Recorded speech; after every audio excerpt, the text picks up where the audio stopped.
Hello everyone, this is Mr. Thompson and I would like to thank you for downloading this PowerPoint presentation. Under normal circumstances, we would have organised a meeting and invited Primary 6 parents and pupils to discuss the transfer process to post-primary school. Unfortunately, we can't do that this year. Therefore, I hope this presentation provides you with sufficient information as you begin to prepare for this next stage of your child's educational journey. It is the Department of Education that decides the number of pupils schools can admit into their building. For example, at Dungannon Primary, we're only allowed to admit a total of 32 Primary 1 pupils, unless we ask for a temporary variation. It is important to look at the admissions numbers of the different post-primary schools within the Dungannon area. It is also important to have a look and see how many children applied for a place at a particular school in previous years and whether this number was greater or less than the school's admissions number. If you're seeking a place in a school where there are more applicants than places available, it is important to provide a second choice as a backup. Each school will select pupils through applying their admissions criteria. Admissions criteria are published in transfer booklets and school prospectuses. And again, it is important that you have a read through these, as different schools have different criteria, and it would be useful for you to know if your child meets the criteria set by a specific school.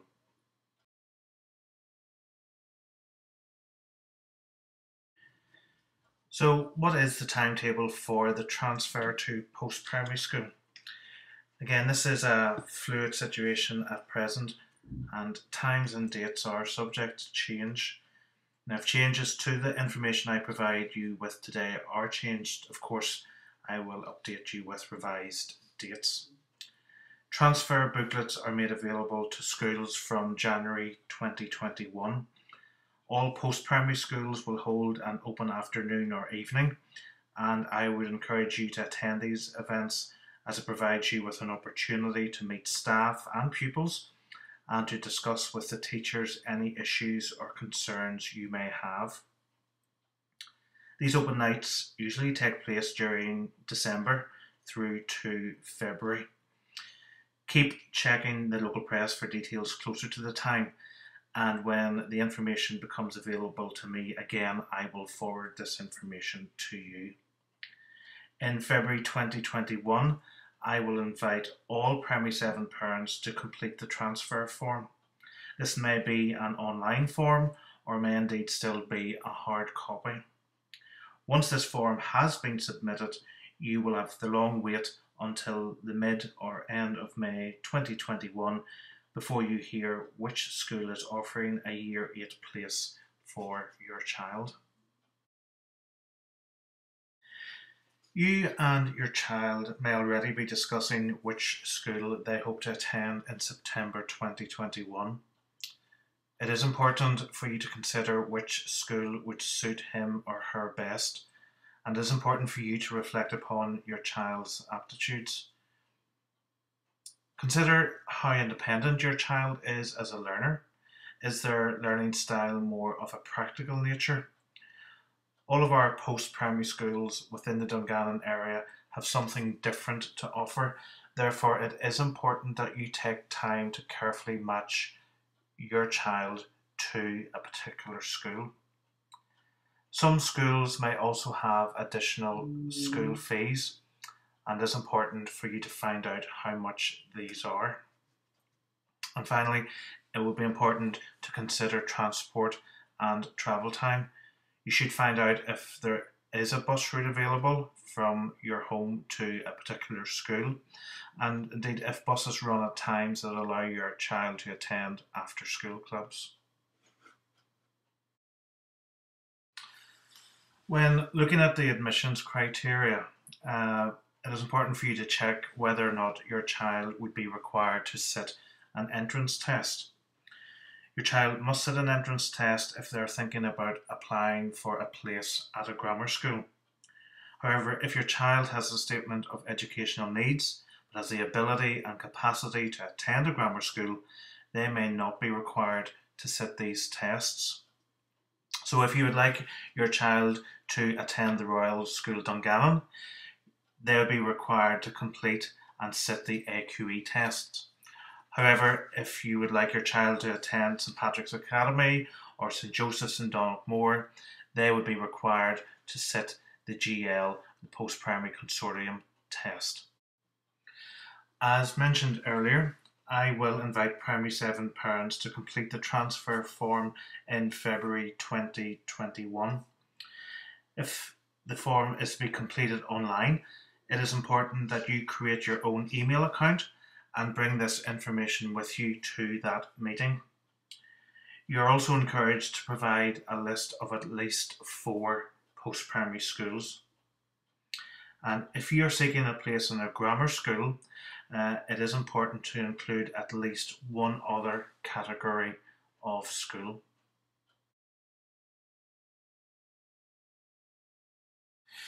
You're all only too well aware that currently we are living in uncertain times, and the information I'm providing you with now may well indeed change in the future.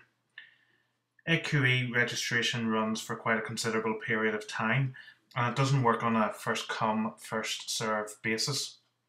Therefore, I don't think parents should be in a mad rush to register their child to sit the AQE test. There is a fee of £55, and if the test is cancelled, only £20 of this would be returned to you. Therefore, I would advise that you wait until some more clarity is provided to parents about if and when the test will take place. It's also important to mention that pupils who are entitled to free school meals do not have to pay this fee of £55. If you would like your child to sit the GL assessment, we don't have specific dates for when registration opens, but based on previous years, that usually opens mid-May. So mid-May 2020, this year closing again mid-September 2020. And there is no charge for registering your child to sit the GL assessments. So in this slide, you see the most up-to-date information in relation to when the tests are due to take place. If changes are made, again, I will forward this information to you at the earliest opportunity. For those children who are completing AQE tests, the children are required to sit 3 papers. They will be given 1 hour to complete each test. Questions are literacy and numeracy based only. All 3 papers will be marked, and the 2 highest scores will be used to form your child's result. The Royal School Dungannon is used as the centre where the tests will be completed by your child. GL assessments consist of 1 numeracy test and 1 literacy test. Children are allowed 45 minutes to complete the numeracy paper and 50 minutes to complete the literacy paper. There's a short break between the 2 tests to allow your child to have a snack and a toilet break. And GL assessments will be completed at St Patrick's Academy. It is important to note that it is your responsibility as a parent to register your child to sit either or both tests. And Dungannon Primary School is not responsible for completing the registration process. The Department of Education has produced a booklet providing parents with information about the transfer to post-primary school. A copy of this can be found via our school app, and a copy is also available on our school website. Please take the time to read this, as it should answer any queries I may not have covered during this presentation. I know schools are currently closed, but do try to make contact with post-primary schools, and they will be only too willing to forward any information you may require. And again, I would encourage you to attend the open evenings when they take place. Of course, as a staff, we are always here at Dungannon Primary School to provide help or advice. So please feel free to make contact with me via the school app or by email. Finally, during this period of lockdown, it is important that your child continues to develop their literacy and numeracy skills. I know those who wish to sit the AQE or GL tests are being encouraged to complete practice papers. Keep doing these as they will improve your study and concentration habits and skills. Unfortunately, we are no longer able to provide our after school club. Mr. Young is uploading tutorials, and I will encourage you and your child to view these to ensure all concepts are well embedded. Please feel free to make contact with your child's teacher if you require further guidance on how you can support your child with his or her learning. So thank you for taking the time to listen to this short presentation, and I hope it has provided you with some useful information.